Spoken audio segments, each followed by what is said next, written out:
Minsan, ang unang gabi ng kasal ko ay naging isang bangungot na hindi ko malilimutan. Kumusta? Ako si Marikit Santos, 27 anyos, at kasal pa lamang ng isang araw nang mangyari ang lahat ng ito. Ipinanganak at lumaki ako sa isang tahimik na bayan sa Laguna, at tulad ng karamihan sa mga Pilipina, pinangarap kong magkaroon ng isang masayang pamilya. 3 taon kaming nagkakilala ni Lito, ang aking asawa, at sa wakas ay nagpakasal kami. Pero, sa unang gabi pa lang namin bilang mag-asawa, may kakaibang nangyari na bumago sa takbo ng buhay ko. Dapat ay puno ng saya ang unang gabing iyon, ang gabi kung saan inaasahan ng isang dalagang Pilipina na makasama ang kanyang kabiyak ng buong pagmamahal at init. Ngunit, habang ang iba ay nagdiriwang sa sala ng aming bahay sa bayan ng Pagsanjan, ako'y napilitang umupo ng mag-isa sa aming silid na puno ng katahimikan. Ang puting bestidang aking isinusuot ay nakasabit pa rin sa aparador, kasama ang mga bagong sapatos na may mga laso pa. Sa labas, ang hangin ay humahagikik, at ang tiktak ng orasan ay parang sumisiksik sa dibdib ko. Hindi ko malilimutan ng sinabi ni Lito, "Pagod na ako, matulog ka na. Dadalawin ko muna si nanay." Wala siyang halik ni yakap na dati ay palaging bahagi ng aming gabi. Tahimik ko siyang pinanood na lumalabas ng aming kwarto, na parang may malamig na hangin ang pumuno sa puso ko. Akala ko ay babalik siya agad. Ngunit habang lumilipas ang mga oras, 11:00, 12:00, at 2:30, wala pa rin siya. Ang aming bahay ay isang lumang bahay na gawa sa kahoy, may 3 palapag sa gilid ng lawa sa Laguna. Ang kwarto namin ay nasa dulo ng mahabang pasilyo, katabi ang kwarto ng kanyang ina, si Aling Rosa. Isang kwarto na dati ay pinag-iimbakan, ngunit ngayon ay tila naging sentro ng misteryo.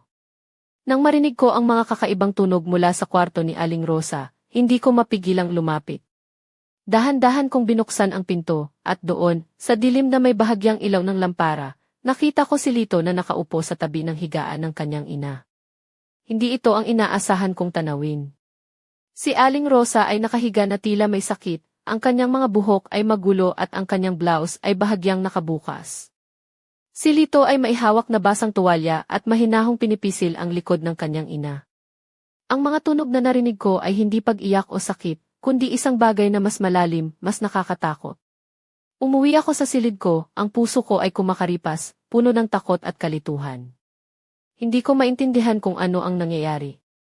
3 taon naming pinagtagumpayan ang lahat para makasama, at ngayon, sa unang gabi bilang mag-asawa, naramdaman ko na parang may itinatagong dilim sa aming pamilya. Umasa sana ako na babalik si Lito, ngunit ang gabing iyon ay nagsimula ang isang kwento ng pagtataksil, lihim, at isang madilim na katotohanan na kailanman ay hindi ko inasahan na aking matutuklasan. Huwag kalimutang abangan ang susunod na bahagi ng kwento, kung saan sisimulan ko ng tuklasin kung ano nga ba ang tunay na nangyayari sa likod ng mga pinto ng aming tahanan. Sa araw na iyon, habang ang mga bisita ay nagkakasiyahan sa aming kasal sa isang maliit na kapilya sa bayan ng Pagsanjan, ako'y nakaramdam ng kakaibang kirot sa dibdib. Hindi ko maalis sa isip ang mga eksenang nakita ko sa unang gabi namin ni Lito bilang mag-asawa.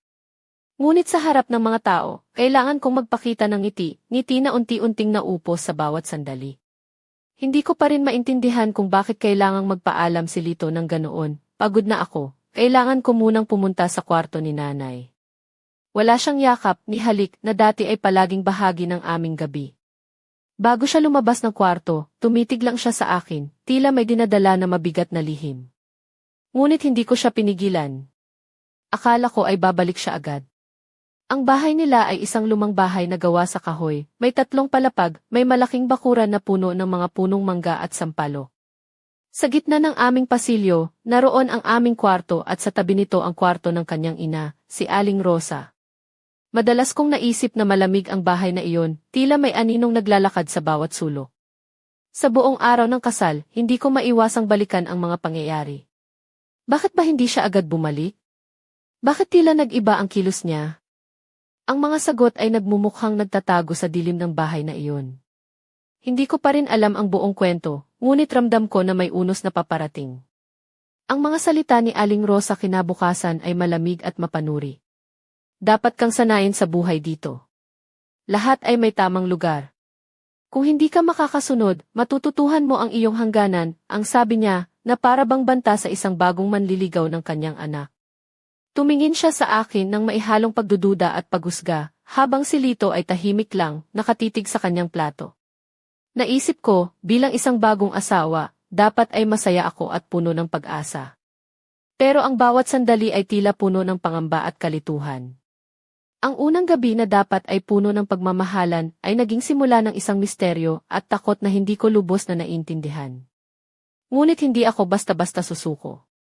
Alam kong kailangan kong alamin ang katotohanan sa likod ng mga pinto ng bahay nila. Hindi ko papayagang sirain ng dilim ang simula ng aming buhay mag-asawa. Habang tumatagal ang araw, unti-unti akong naghahanda sa isang laban na hindi ko pa alam kung paano tatapusin.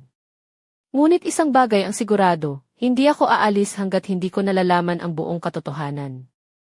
Abangan ang susunod na bahagi kung saan sisimulan kong siyasatin ang mga lihim na bumabalot sa pamilya ni Lito, at kung paano ang isang simpleng tanong ay magbubukas ng pinto sa madilim na mundo ng pagtataksil at panlilinlang. Habang lumilipas ang mga araw pagkatapos ng aming kasal, hindi mawawala sa isip ko ang mga tanong na bumabalot sa bahay nila Lito. Bakit ba sa kabila ng lahat ng saya ng aming unang gabi bilang mag-asawa, ako'y naiwan na nag-iisa sa kwarto? At bakit ang bawat pag-alis ni Lito ay may kasamang misteryo? Isang hapon, habang nagluluto ako sa kusina ng bahay nila sa Pagsanjan, napansin ko si Aling Rosa na tahimik lang sa silid, tila may iniisip na mabigat. Nilapitan ko siya ng may pag-aalinlangan at tinanong, "Nay Rosa, madalas po ba si Lito na ganyan sa gabi? Parang palaging may ginagawa siya sa kwarto ninyo." Tumango siya ng dahan-dahan, may halong pag-aalinlangan ang kanyang mga mata. "Anak, minsan, kapag masama ang pakiramdam ko, siya ang nag-aalaga sa akin.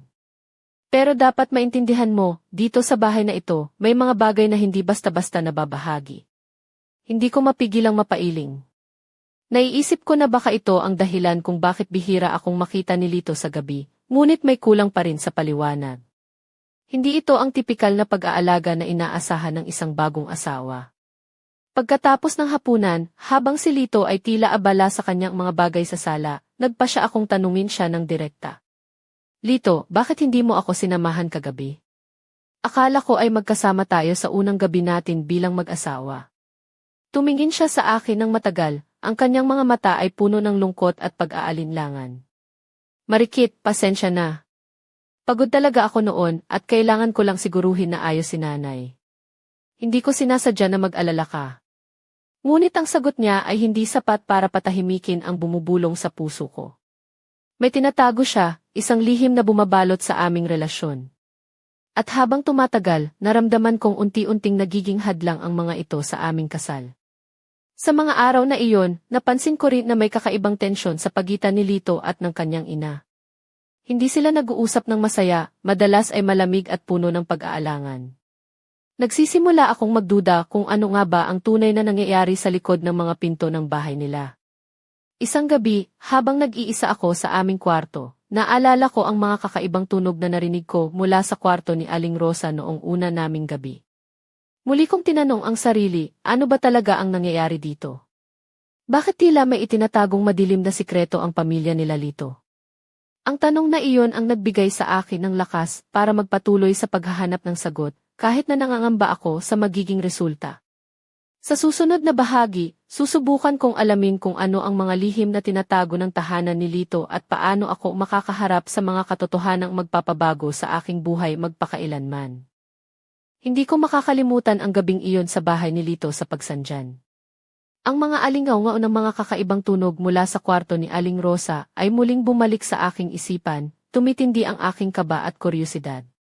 Hindi na sapat ang mga salitang binitiwan nila ni Lito, kailangan kong malaman ang buong katotohanan.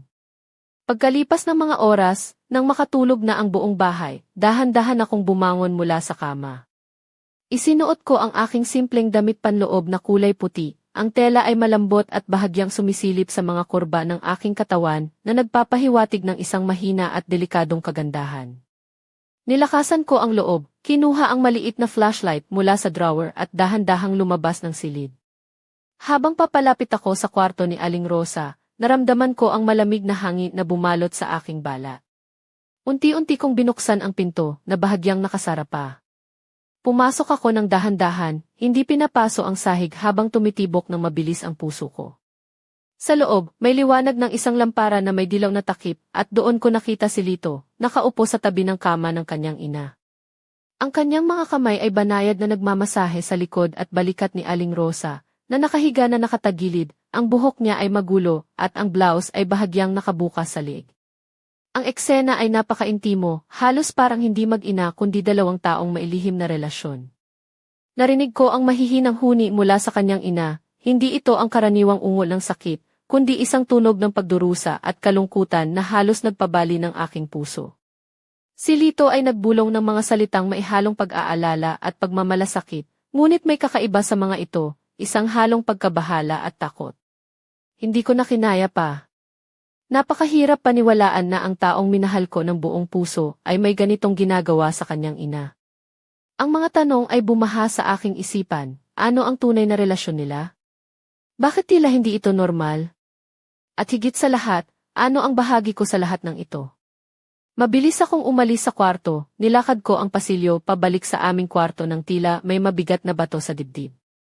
Ang mga luha ay hindi ko na mapigilan, dumaloy ito ng tahimik habang ako'y naupo sa kama. Ang aking puso ay naggangalit, ngunit may bahagi din na nalulumbay sa mga pangyayaring ito. Ito ang unang gabi na hindi ako nakatulog ng mahimbing. Sa halip, pinilit kong kalmahin ang sarili habang paulit-ulit kong iniisip kung paano ko haharapin ang katotohanan. Hindi ko na kayang maging bulag sa mga nangyayari sa bahay na ito. Abangan ang susunod na bahagi kung saan sisimulan kong magplano kung paano makakakuha ng mga ebidensya upang patunayan ang aking mga hinala at mapatunayan ang totoo sa likod ng mga pinto ng bahay nila Lito. Pagkatapos ng gabing iyon na puno ng takot at kalituhan, alam kong hindi na sapat ang aking mga hinala lamang. Kailangan kong makakuha ng ebidensya, mga totoong larawan, mga tunog, kahit anong makapagsasabing hindi ako nag-iimbento. Ngunit paano ko ito gagawin nang hindi napapansin? At paano kung matuklasan nila ang aking mga plano? Sa susunod na gabi, habang naghahanda na ako para matulog, naalala ko na may dala akong lumang cellphone mula sa mga paglalakbay ko noon. Hindi ito ginagamit, ngunit may camera at may mode na night shot, perfect para sa aking plano. Hinanap ko ito sa bag, pinatay ang screen, at nilagyan ng itim na tape ang mga gilid upang hindi ito maglabas ng kahit anong liwanag na makakapansin ang iba. Pagkatapos, dahan-dahan akong lumabas ng aming silid, isinusuot ko ang mahabang puting damit na may manipis na tela, na bahagyang sumasayaw sa hangin. Ang damit ay may malambot na tela na humahaplos sa aking balat, at ang aking mga paa ay nakasuot ng simpleng sinelas na gawa sa ratan, tahimik na tumatapak sa sahig. Ang aking buhok ay nakatali sa isang maluwag na bun upang hindi ito makahadlang sa aking paglilihim. Nagtungo ako sa sala at inilagay ang lumang cellphone sa itaas ng isang kabinet, direktang nakaharap sa pinto ng kwarto ni Aling Rosa. Pinindot ko ang record button, itinakda ang timer sa 3 oras, at dahan-dahan akong bumalik sa aming kwarto, nagpapanggap na tulog. Hindi nagtagal, narinig ko ang mahinang pagginig ng pinto, ang tunog ng pagpasok ni Lito sa kwarto ng kanyang ina. Nilakas ko ang loob ko at nanatiling tahimik, pinipilit na hindi magpakita ng anumang galaw. Sa dilim, narinig ko ang mga bulong, mahihinang pag-uusap na nagmumula sa loob, ang mga himig ng pagkalinga na may bahid ng kakaibang tensyon. Ang puso ko ay kumakaripas ng mabilis, ang bawat tunog ay tila baga isang patalim na sumisirit sa aking dibdib. Naisip ko, ito na ang pagkakataon ko. Kung may mali man, mapapatunayan ko na. Ngunit habang lumilipas ang mga minuto, unti-unting tumindi ang mga tunog, huni, paghinga, at mga salita na hindi ko maintindihan ngunit puno ng emosyon. Hindi ko matiis ang sakit na bumabalot sa aking dibdib. Nang matapos ang recording, dahan-dahan kong pinatay ang cellphone at inalis ito ng walang ingay. Pagkatapos ay bumalik ako sa kama, nanginginig, ngunit may bagong lakas ng loob. Hindi na ako nag-iisa sa laban na ito. May ebidensya na akong magagamit upang ilahad ang katotohanan. Sa susunod na bahagi, ibabahagi ko ang mga iniisip ko tungkol sa mga nangyari at kung paano ako nahaharap sa mga madilim na damdamin habang naghahanda para sa susunod na hakbang. Hindi ko pa rin matanggap na nangyari ang lahat ng iyon. Ang unang gabi ng aming kasal, na inaasahan kong magiging pinakamagandang alaala sa buhay ko, ay nauwi sa isang bangungot na hindi ko inakala. Naiisip ko pa rin ang mga sandaling iyon, si Lito na tahimik na lumalakad papunta sa kwarto ng kanyang ina, ang mga mahihinang huni at mga haplos na narinig ko mula doon. Sa kabila ng pagod, ng takot, at kalituhan, napagtanto ko na hindi ko dapat hayaang manatiling lihim ang nangyari. Pero paano kung mali ang aking mga hinala? Paano kung ako lang ang nag-imbento ng mga ito dahil sa selos o takot? Pinilit kong kumbinsihin ang sarili, siguradong may paliwanag ang lahat ng ito. Siguro'y totoo ang sinasabi nila na inaalagaan lang ni Lito ang kanyang ina. Ngunit may bahagi sa puso ko na hindi mapakali. Ang pagkakahiwalay ni Lito sa akin sa unang gabi, ang malamig na titig ni Aling Rosa sa akin, ang kakaibang tensyon sa pagitan nila, lahat ng ito ay parang mga pahiwatig ng isang madilim na sikreto na pilit nilang tinatakpan. Naisip ko rin kung paano ko dapat harapin ang sitwasyon. Dapat ba akong magsalita ng diretso sa kanila? O kaya ay patuloy na magmasid at mag-ipon ng ebidensya? Napagtanto ko na hindi ako pwedeng maging biktima ng takot at pag-aalinlangan. Kailangan kong maging matapang, maging matalino. Habang hawak-hawak ko ang lumang cellphone na may mga naitalang kuha, naisip ko na ito ang aking sandata, ang katotohanan na magbibigay liwanag sa dilim na bumabalot sa buhay namin. Pero kasabay nito, ramdam ko ang bigat ng responsibilidad. Hindi lamang ito tungkol sa akin, kundi pati na rin sa pamilya ni Lito, sa aming kinabukasan. Nagkaroon ako ng mahabang pagninilay. Ang pagmamahal ko kay Lito ay totoo, ngunit hindi ito sapat kung ang katotohanan ay magdudulot lamang ng sakit at pagkawasak. Kailangan kong magdesisyon, mananatili ba akong tahimik at magtiis, o lalaban para sa sarili kong karapatan at dangal? Hindi madali ang mga tanong na ito, lalo na't nakatago pa rin ang maraming sagot. Ngunit sa puso ko, alam kong hindi ko maaaring baliwalain ang mga naramdaman ko. Ang unang gabi ng kasal ay hindi dapat maging gabing puno ng takot, kundi ng pag-asa. Sa susunod na bahagi, malalaman ninyo ang mga kakaibang pangyayari sa araw-araw na buhay namin na lalo pang nagpapaigting sa aking hinala at kung paano ko sinimulan ang paghahanap ng mga sagot. Isang araw, habang nag-aayos ako sa kusina ng bahay ni Lito, napansin kong may kakaiba sa mga kilos ni Aling Rosa at sa paraan ng pagtitig niya sa akin.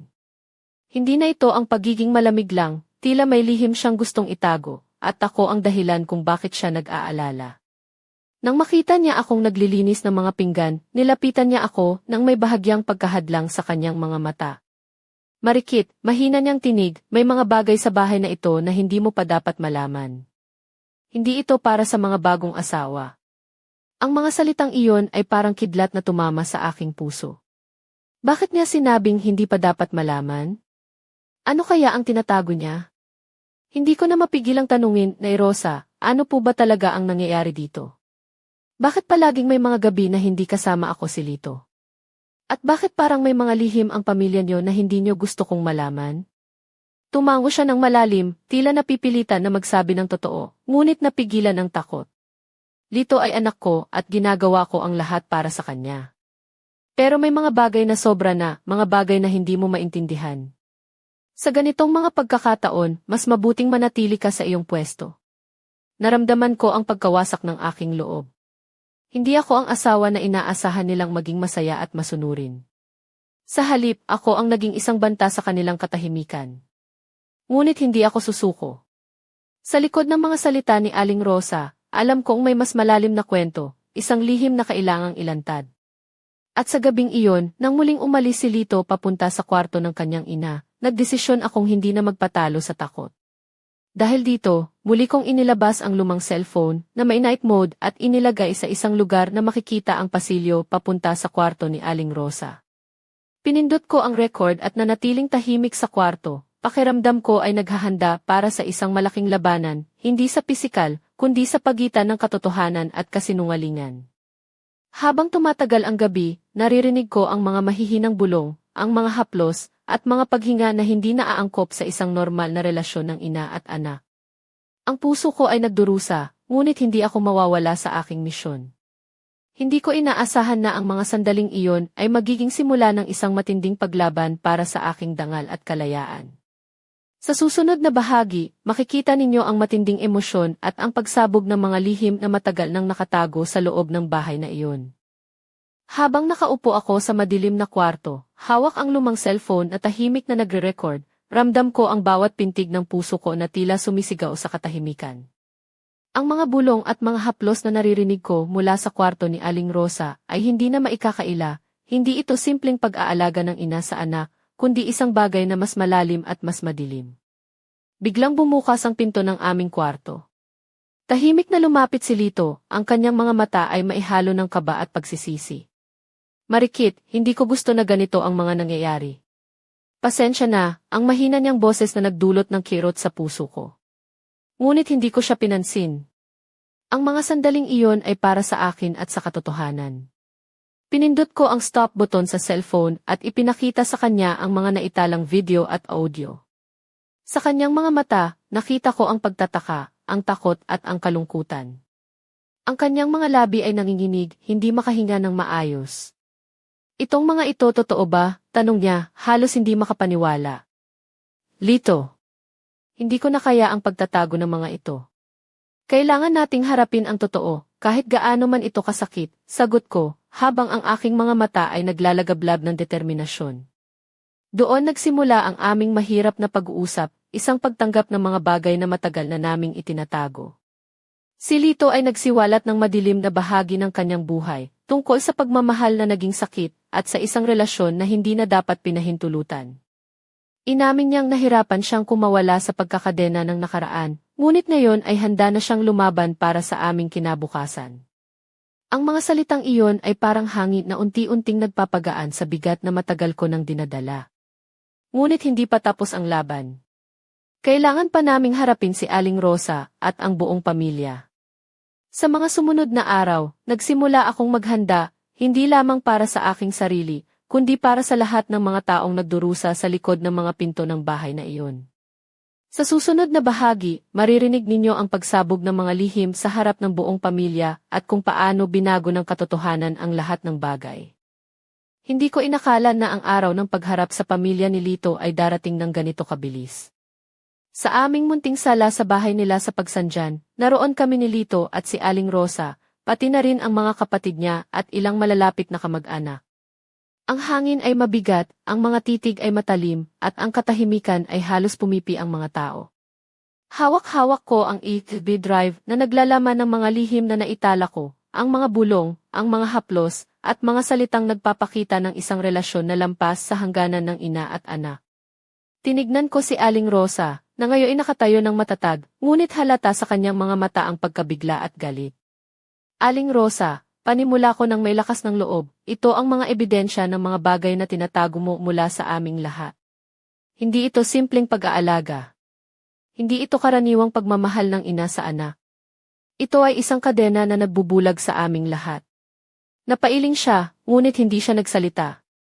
Sa halip, si Lito ang tumayo at nagsalita ng may bahagyang pag-iyak sa kanyang tinig. Nanay, matagal na kitang tinatakasan sa isip at puso. Pero ngayon, kailangan na nating harapin ang totoo para sa aking kalayaan at para sa kinabukasan ng aming pamilya. Ang mga salita nila ay parang kidlat na kumulog sa gitna ng isang tahimik na gabi. Nag-umpisa ang mga sigawan, mga pagtatalo, at mga emosyon na matagal nang pinigilan. Ang mga lihim na itinago ng dekada ay biglang lumabas na parang bagyong sumira sa lahat ng ilusyon. Sa gitna ng kaguluhan, naramdaman ko ang bigat ng aking mga ginawa, ang paglalantad ng katotohanan na sumira sa katahimikan ng pamilya, ngunit nagbigay daan sa paglaya. Ang mga mata ng mga tao ay puno ng luha, galit at minsan pag-unawa. Hindi naging madali ang araw na iyon, ngunit alam ko na ito ang simula ng pagbabago. Ang kadiliman ay unti-unting napapalitan ng liwanag at ang mga sugat ay nagsisimulang gumaling. Sa huling bahagi, malalaman ninyo kung paano nabuo muli ang aming buhay, ang mga sugatang puso na naghilom, at ang pangakong muling magmamahalan ng may katotohanan at pag-asa. Matapos ang malakas na pagsabog ng mga lihim sa harap ng aming pamilya sa Pagsanjan, ramdam ko ang bigat na naglaho, kahit na ang sugat ay sariwa pa rin. Ang mga araw na sumunod ay puno ng pag-aayos, hindi lang ng bahay, kundi pati na rin ang aming mga puso. Lumipas ang mga linggo at si Lito ay nagsimulang humarap sa kanyang mga demonyo.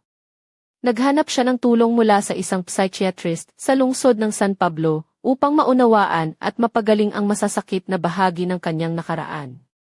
Sa bawat sesyon, unti-unti siyang nagbukas, hindi lamang para sa sarili kundi para sa amin. Ako naman ay naghanap ng lakas sa aking pamilya sa bayan namin sa Laguna. Sa piling ni nanay, unti-unting naibalik ang aking tiwala sa sarili. Natutunan kong ang pagmamahal ay hindi lamang tungkol sa pagkakaroon ng kapareha, kundi pati na rin sa pagpapahalaga sa sarili at sa katotohanan. Isang gabi, habang kami ni Lito ay naglalakad sa baybayin ng Laguna de Bay, hawak kamay namin ang aming mga pangarap na unti-unting nabubuo. Sa ilalim ng malamlam na ilaw ng buwan, sinabi niya, "Marikit, hindi natin mababago ang nakaraan, pero maaari nating piliing magtulungan para sa isang bagong simula." Umiti ako ng may kagalakan at pag-asa. Lito. Ang tunay na pagmamahal ay ang pagtanggap sa lahat ng bahagi ng isa't isa, kahit na yung mga madidilim. Habang pinagmamasdan namin ang mga alon na humahampas sa dalampasigan, alam kong ang aming kwento ay hindi natapos sa dilim. Ito ay isang paalala na sa kabila ng mga pagsubok, may liwanag na naghihintay sa dulo ng bawat unos. At sa puso ko, may pangakong mananatili akong matatag, matapang, at handang magmahal muli ng may katotohanan, respeto, at tunay na pag-asa. Maraming salamat sa pakikinig sa aking kwento.